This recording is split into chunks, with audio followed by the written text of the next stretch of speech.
Hello and welcome to this week's episode of Future of XYZ. With us today, we have Dr. Ira Wolfe. I have to say doctor because I just in the prep realized that Dr. Wolfe started his career in dentistry and spent almost 20 years as a dentist. But over the last 28 years, he's actually become one of the country's leading experts in everything recruiting and human resources. So today with Ira, we're going to be talking about the future of HR, which is very relevant given where we are as a world. So Ira, thank you for joining us. Well, thank you, Lisa. It's a pleasure to be here. And yeah, I think my career, my life, some of the changes reflects what we're going to be talking about today. The evolution of HR.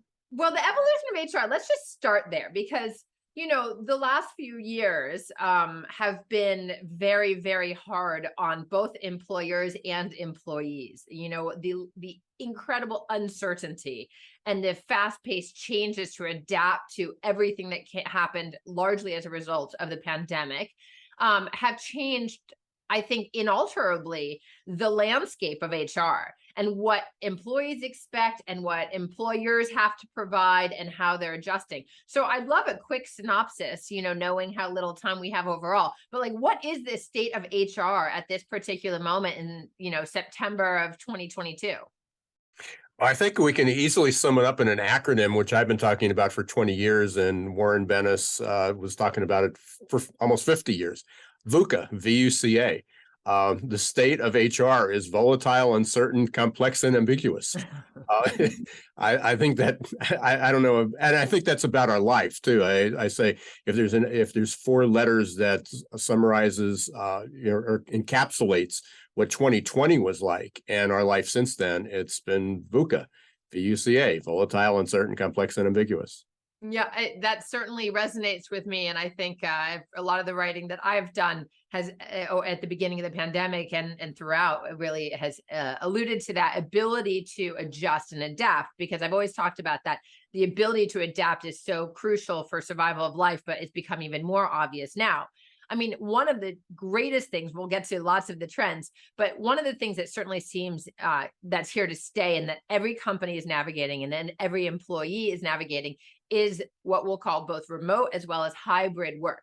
When offices shut down because of COVID, it was all of a sudden remote work was 100% the name of the game, except for essential workers, right? I mean, where are we right now? And where do you think the future of remote/hybrid work is going?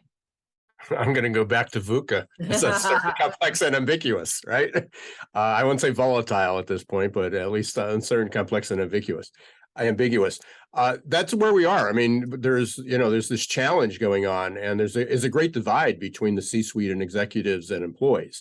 Executives are saying, hey, we want people to come back. We're demanding people to come back. We've got the Elon Musk, Jamie Dimon, a number of organizations, Apple. I just read yesterday that Apple workers were basically boycotting. Open letter to the CEO, right? Saying, no. Yeah, no, we're not coming back. So, I think the conversation, and I've actually got a chat. I was a co-author on a new book coming out. It's about creating a great culture in a remote workplace.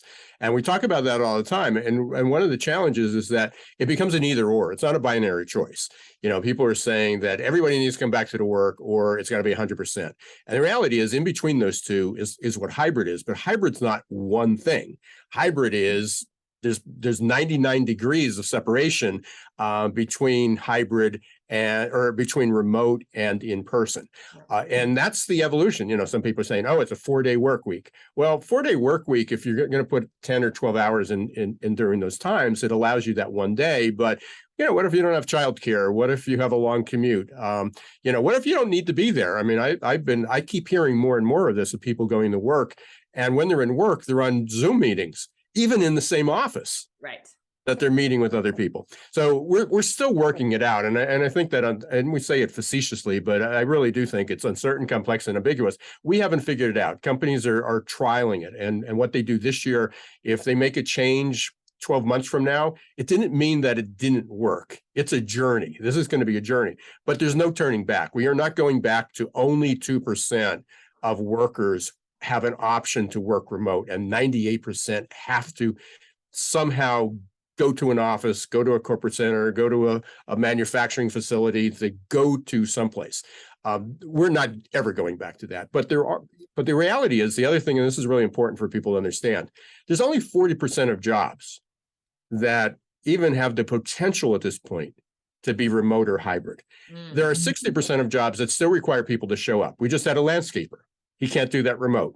Yeah. We had a plumber. He can't do that remote. You go to the doctors. Some of those things can be done remote, but a lot of the procedures can't be done remote. Nursing can't be done remote. So there's a lot of 60% of jobs are right now have to be in person. That likely will change going forward. So stay tuned, everybody. And but right now, technology will play a big role in allowing that. I mean, you think about telemedicine, for instance, right? And all sorts of things. But you're right. There are some things that require either human to human interaction, or in the future, perhaps, robot to human, but that's a different topic. We have this big infrastructure bill. So there's all this construction that's going to come out. Sorry, people. I mean, there's going to be some autonomous vehicles, and there may be some drones and some 3D printing going on. But we still need a lot of people to do that. I mean, that's part of the goal, is to put people back to work, although that's a whole other story of where they're going to find all these people. Let's talk about that, Ira, because I think that's the next obvious topic, is as we move away from the pandemic and what's happened, and really into the future, which has been influenced by the pandemic. But we've been talking around the world, but especially in the United States, about this conversation around the Great Resignation. And of course, there is conversation about a short labor shortage, right? That people don't want to work. Well, there's also this awesome conversation happening around people realizing that because there is a labor shortage, people have been trading up in terms of benefits, in terms of lifestyle, in terms of salaries. Now, that is a luxury position. I'm curious of your assessment you've obviously, for the last 7 years, you've been running a company as the founder and CEO called Success Performance Solutions, focused on both recruiting and retention in small to medium-sized enterprise. I think about a month ago, you sold that company. So congratulations. But this industry, this business inside and out, and the challenges of recruiting in this new world. Is that true that people are trading up? Is there really labor shortage? How are we getting people back to work? And what does the future of let's call it recruiting look like before we get to retention? Yeah, well, there's a lot to unpack there. Part one of it is recruiting in the age of Googleization. So obviously that's been, a topic of that. But let's go back to the core question. Where have all the workers gone? And there's certainly a little bit of truth to the fact that some people aren't working. They don't want to work. They've changed. They've cut back. They're not going to put 60 hours of hours or 60 or 80 hours of work in. They're just going to do 40, maybe 50. But that's a cutback. I mean, so there's a shortage of available hours, maybe. There's also some people that have left the workforce, and there's a lot of reasons why, and way too deep to go into in this short call. But just to give you an example, is in 1950, nearly 9 out of 10 males, working age males between the ages of 18 and 54, worked full time. Today, that's 62%. So we've lost 30%. So that's one thing. So there are people sitting on the sidelines, but it's not because of the pandemic. It's not because of Gen Z and the millennials. This has been going on for 70 years. There's been a decline. The other issue, though, is it's just a demographic issue. We had the baby boomers, and in the 50s and 60s, we had 2.5 million new workers come into the workforce every year. 2.5 million. Then we had a little bit of a dip with Gen Z, or Gen X, but it really didn't matter in the 80s and 90s because we had all these baby boomers that were still coming in. And then we had a little bit of a recession. And then the millennials came in, and we had another 2.5 million new workers every year. We had ample supply. They were just pouring in, and the baby boomers weren't exiting like they were supposed to. So we still had the baby boomers. We had Gen X was fully in. We had the millennials, and then arrives Gen Z. And it's like, we've got more people that we know what to do with. One problem. The same time that was happening, the fertility rate went down from 3.6 to 1.6. So we weren't replacing all those babies. We also cut off immigration, which was another issue. And the baby boomers finally started. And skilled labor immigration specifically. Right. And then the baby boomers. H-1B visas as well as other immigration. Yeah, well, absolutely. I mean, immigration is a complicated subject, and we don't want to go down the political road here, but we didn't have that, and there was this backlash of, hey, we're taking all these jobs away from people, and now 2020 happened. What's revealed is uh, there are some people on the sideline, but we just don't have the numbers because I gave you those 2.5 million new workers every year for 3 out of 4 decades. We now have under 500,000 new workers, and that's going to continue for the next 15 years.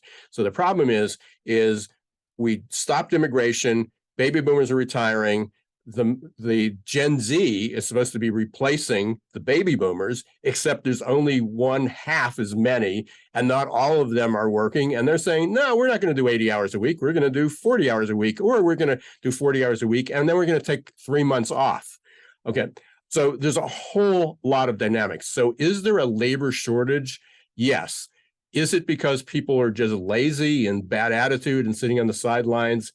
No. There are some, but I can tell you, I can point my fingers at my peers, older baby boomers that were lazy and had a bad work attitude.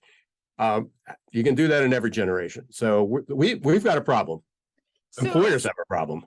employers have a problem, and something interesting. I mean, you're focused on small and medium enterprise. I mean, I recently am working with a client who focused on the middle market, and 40% of American companies fit into this category of 10 million to $1 billion, right? And in fact, the percentage of employed Americans by the Fortune 500 has declined over the last 40 years, percentage wise. So it's a very interesting dynamic where the innovation engine of America really has to come from these small and medium enterprises that often don't have the same support as the startups or the big guys. So let's talk about, we have recruiting as one challenge, but we have retention and engagement as another, right? Within the rank and file, because at this point you want to hold on. So coming back to the future of HR, what are the things that companies are doing, can do to both attract and retain their talent? What are the things that companies need to do and that employees or potential employees are looking for? Yeah, and that's a great question, and it's a pretty easy answer. It's a quick answer, but it's again uncertain, complex, and ambiguous to implement. It's about employee experience. I talked about that with candidate experience for the last 10 years. That was my book. That was what recruiting in the age of Googlization was about. It was about having a better candidate experience because job applicants, job seekers weren't putting up with, the long delays and the ghosting and everything else. But now that the focus that's still real, that's still important. But now it's how do we keep the people? Because once they leave, it's not that easy to replace them. And it really is about the pandemic kind of ripped back a curtain on a very fragile, poorly performing culture, if you will.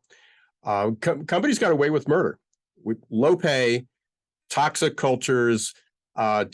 Really still don't understand how do you hire on performance? How do you really monitor performance? And monitoring keystrokes and mouse movements and eye movements in front of a screen, which just exposed how fragile and stupid the system was, isn't a good performance management system. The pandemic didn't cause it. It never existed before. And when they tried to translate it to digital, it was horrible.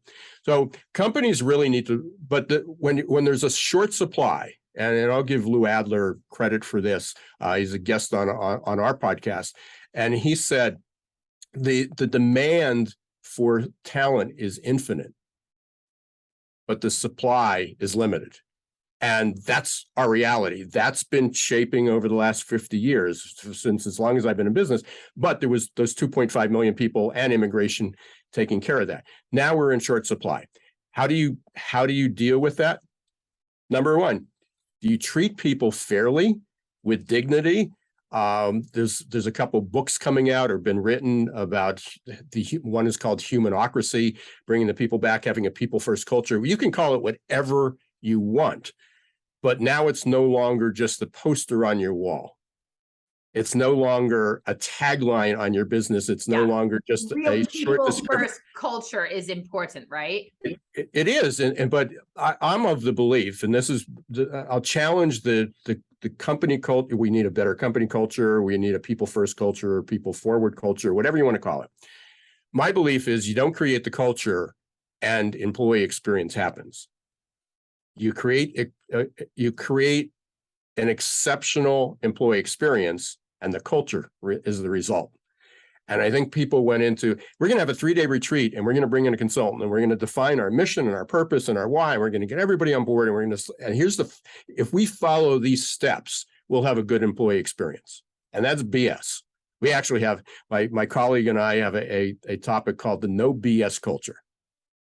And BS is BS, but it also refers to the B and the S refers to no burnout and stress, which goes back to, hey, people are just tired of this, and people will work really, really hard. There was a survey by Pew, and they talked about the reasons that people leave. And number one was compensation in 2021. Okay. The wages are going up, and companies are finally getting that message. But number two was lack of career opportunity. And number three was a lack of respect.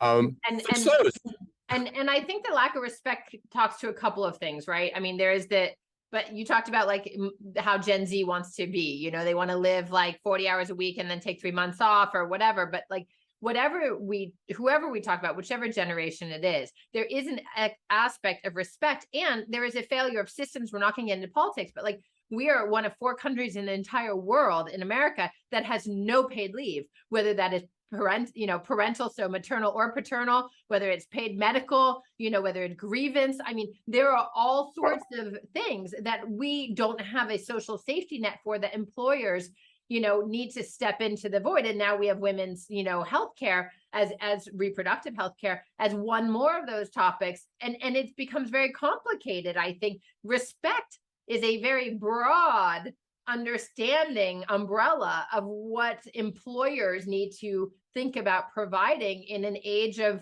I think, distrust, frankly, and broken systems. Right. Yeah, there's 2 really important things you said there that I don't want to pass over. One is we don't have policies, but many companies do. They have 2 weeks vacation pay or whatever, and 5 days of sick day.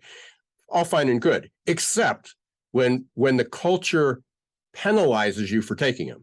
Right. Hey, we're short employees, we're understaffed, I'm burnt out, I'm stressed out, and then you get penalized to do that. So just because companies say, oh, we give 4 weeks vacation pay or 4 weeks vacation, or you can earn unlimited. It does not mean that employees can take it. So there's not that safe environment. The other thing that, and I've actually forgot what you mentioned, but basically, I mean, that's part of the challenge. I mean, we're moving to this what we're calling this everywhere workplace. Yeah. And because a Gen Z says, I'm going to take off a month. I remember what I was going to say. Because Gen Z or millennials or baby boomers say, hey, I'm not willing to go back 5 days a week, commute, and put 80 hours a week in. That doesn't mean they're not willing to work hard. Right. Okay. And that was on this Pew list, is that way down in the bottom, that on a small percentage of people said, why did you quit? Nobody said because I worked too hard. Right. It was about 1 out of 3 left because of that reason. But there was a lot of more important reasons, almost double the percentage of people cited than I'm working too hard. People are of all generations are willing to work hard. I know some Gen Zs that are going to school, have a full-time job and a part-time job. Absolutely. I teach a class. I teach a master's class. There are people that are working a job. They have families. They're doing all the things they can do, and they're going to continue their education. People are willing to work hard of all generations, including the younger generations. But without respect, without a purpose, without alignment, and if they're not treated fairly, no, they're going to put in they're going to do the quiet quitting. They're going to put in what was expected of them, 40 hours. Here's what it says on my job description. I'm just going to get by. And employers hate that because they got used to milking the system. They were taking advantage of people for the last 7 decades. Yeah. Well, as we think about wrapping up, Ira, I want to ask two final questions. The first, you talk a lot about Googleization. I think even in your business card, it says Chief Googleization Officer. So I want to give you a chance to explain to listeners and watchers what Googleization is. But I also, we have only a couple minutes. What are, like, if you're an employer, and you're looking for, you need to recruit, as everyone does, and retain, what are the top three things? We've just talked about respect, et cetera, but like real tangible actions that you think are that they should be doing to win and succeed in the future of HR? Right. So Googleization is easy. It's the convergence of business, technology, and people. That's what we've had. And it all came into, it all converged at the point, and we had this perfect storm in the last couple of years, and it's a convergence of people, business, and technology. So that's what it is, and it creates that world of VUCA, that world of uncertainty. What can companies do? There's three metrics, and we've been involved through that transition of how do people adapt. And so it's how do people adapt? And we talk a lot about companies put the blame on employees, and they talk about grit and resilience. I am a huge, huge proponent of growth mindset. I don't know how any organization, whether it's in the C-suite or down to the front line, that people are going to be able to adapt and adapt is a broad word, but make any change, become more comfortable being uncomfortable if they don't have a growth mindset. Because we just grew up with this world of just do what you're told, don't challenge, you're not very good at this, just stick with what your strengths are, whole sense of things. So we can talk about another day. Hopefully you'll have me back and we can talk about growth mindset. But the other part of that is what companies need to do. And we mentioned they have to create a better employee experience. And how do you do that? So we use what we call the ACE model, and the ACE model is about change. So A is for abilities, which I just talked about. C is for character. Different people's personalities affect that. We're not out to change personalities, but we have to understand who our people are. Okay. But we also have the organization, and the organization, the environment, needs to create this psychologically safe space, or just a work environment, or what's the state of people's emotional health. Putting in 20 years, burning out, stressing out isn't going to happen anymore. So we look at cut three measures. Do employees feel that the company has their back? So we look at company support. We look at something that Gallup's been looking at, and it's getting worse for the last 30 years, engagement. So we look at team support. Do the employees feel that the managers have their back and their coworkers do? One of the things that's happened with remote work, and it is a little bit challenging, but not impossible, is that people are saying, our friends, we spent so much time at work, that was our friends. We had our neighbors and we had classmates, but really we built connections at work.